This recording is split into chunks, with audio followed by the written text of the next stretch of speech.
Well, I think the date is the most important thing. That's where it all begins. That's where it all begins. For everyone. We're already in sync. So the date was June 24th and 25th of 2022. 2022, the year of weddings. We started with this whole process when we were like, okay, we know we want to get married in LA, but that's all we knew in the beginning. So we rented a convertible and just started driving to different venues in LA that would fit our energy and our MO. My name is Adit, and this is our wedding story. My name is Brinda, and this is our wedding story.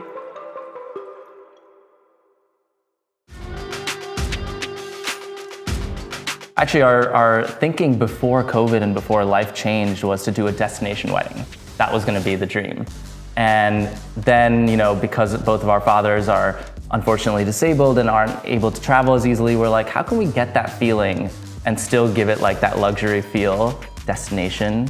And we landed at Terranea. And for a guy like me from the East Coast, it's like beach, coast, but still luxury and like got that California vibe.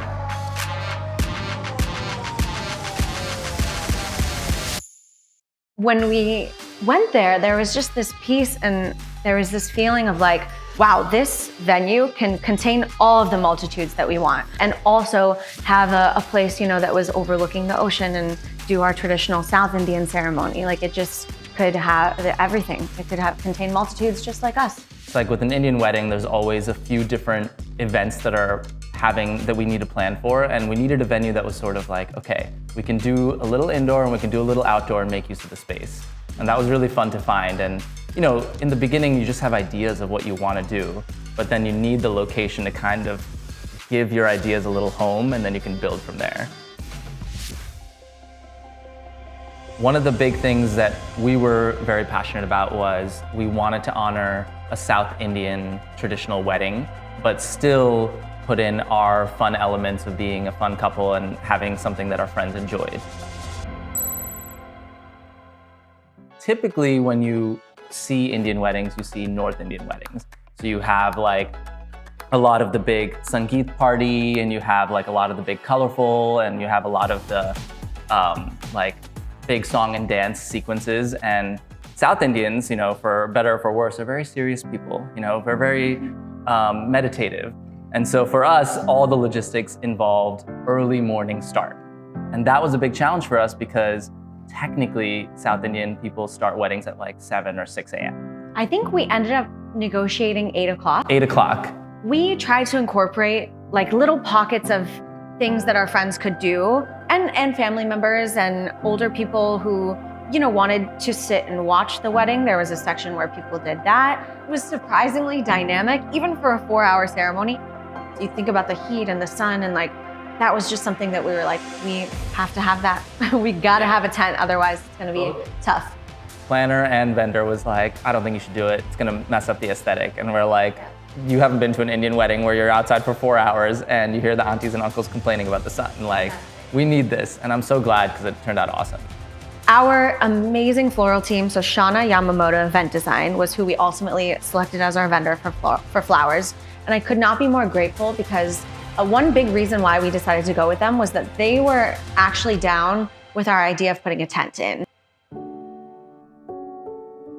North Indians get to have so much fun at their wedding with like amazing designer outfits. Like South Indians, it's like white. It's just white, that's what it is. So I was like, you know what, I'm gonna design this, and got someone in India that my mom recommended named Shashi Rekha. And she created a custom like white kurta suit, and I really liked it. It was like simple and plain, but really well done. I have had my eye on a lot of Indian designers. I mean, I love staying up to date with fashion trends and finding new up and coming innovative creatives who are like really making things that, like you said, aren't just the usual template thing. And I had my eye on Amit Agarwal, who is a designer in India. We went to Bombay and we made a whole trip out of it. And it was really empowering being able to, go to the stores and speak with the designers and really just find ourselves in the country that our parents are from was such a unique and incredible experience to go through when planning our wedding. So about my henna, the mehndi design, really you know, because we're South Indian, I would say the mehndi is kind of the last like step in the process. It's really more about the pujas and the celebrations beforehand leading up to it. But the designs of it, you know, it's about signifying this holy time and kind of the beauty of a woman and just all of these things that women do to accessorize and beautify themselves. And I think the henna is one like really important part of it. And I worked with Neha Asar, who she truly was the best. Got a good thing coming, and it's all I need. Everything I wanted is in front of me. I always kind of had this vision of entering on an auto rickshaw, but I didn't know if it was actually possible. But you know, you've seen the girls who enter and they're like being held in these things, or they're on like a...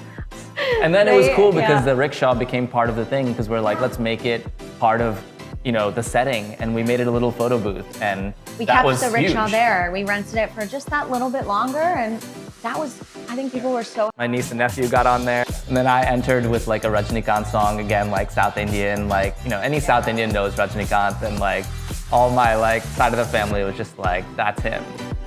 It was kind of like a vacation that they went on that happened to have these events that you go to, but you also just get this weekend that is kind of unforgettable. And that was, I can't believe we pulled it off, honestly.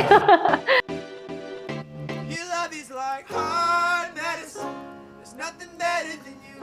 Muddy when you're next to me. Or hard medicine. There's nothing better than you. So Friday was nuts because we woke up at basically 4 in the morning, had the ceremony that goes till like noon. Then you have lunch, you have a tiny break.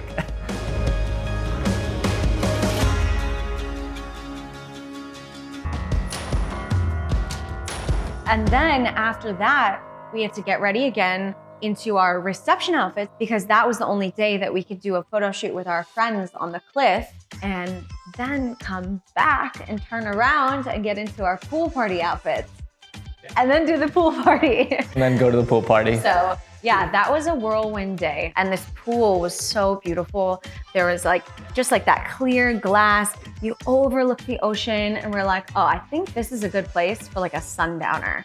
And just have like a space where everyone can gather after a morning that was very early and people had just gotten in the day before, and like, what's that space that we can have where everyone can let loose, and that the pool party was perfect. And the music was like top notch, so it just added to the ambiance. Then we hung out with all the artists after. We got to have a little more like fun with our outfits. Like I wore Nike sneakers with a traditional Indian kurta top and a t-shirt. yeah, the kurta top actually was from Angadi, who designed my sari. And we found that they had an amazing menswear brand, which who would have thought? You never would have known unless going to India and looking for this stuff. And yeah, that was where your kurta was from. My dress was from Shantanu and Nikhil, also Mumbai-based designer. And it was like, I love a good flutter sleeve, and that dress just like hit all the marks. It's a theme, can you tell? Also, none of my dresses were heavy. They were super light, all of them. On Saturday, we had basically the entire day free until the reception, which started at like 6-ish. The reception, just with some creative ideas to get people's minds moving. And I really had 3 distinct ideas for each event of what I wanted. And I think the most fun one to design was definitely the reception, which was like jungle club, Miami Vice, disco. We had the disco balls, we had birds of paradise flowers, we had the banana leaves, and it was like so different.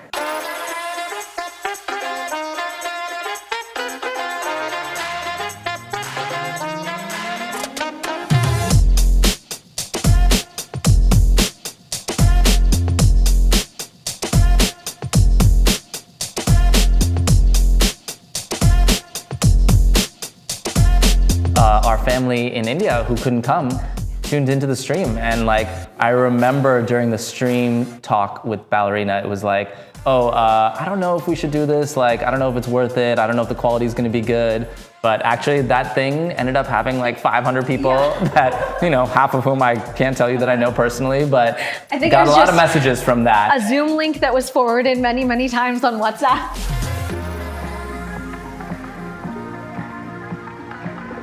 One of the things that really stumped us with wedding planning was what gift we would give people after, you know, as a thank you for coming and investing in this weekend.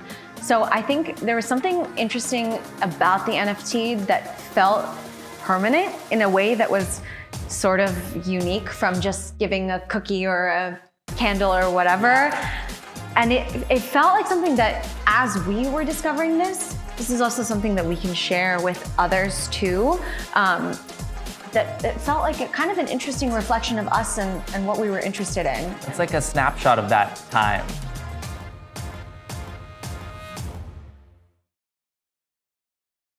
I just wanna feel like this, living life, no regrets. I think it was like the next day we said bye to most people and everyone's like leaving, including family. And then we flew to Hawaii. When we were on that plane going to Hawaii and we just were right there with each other being like, we pulled this off. We pulled this off. I feel like, you know, our wedding was our first time of basically lighting up a room of people and putting on a show, and I want to be able to do that in a bigger scale in the next 10 years. I want to make films, I want to relate to people and show the light and give people something to look forward to, and I think we can do that, you know. I'm inspired by what we can create, but I think it's also about it takes a village to do these things, and you really got to find your collaborators, and you know, it's like one thing to have a vision and it's another thing to execute it. Feel like this.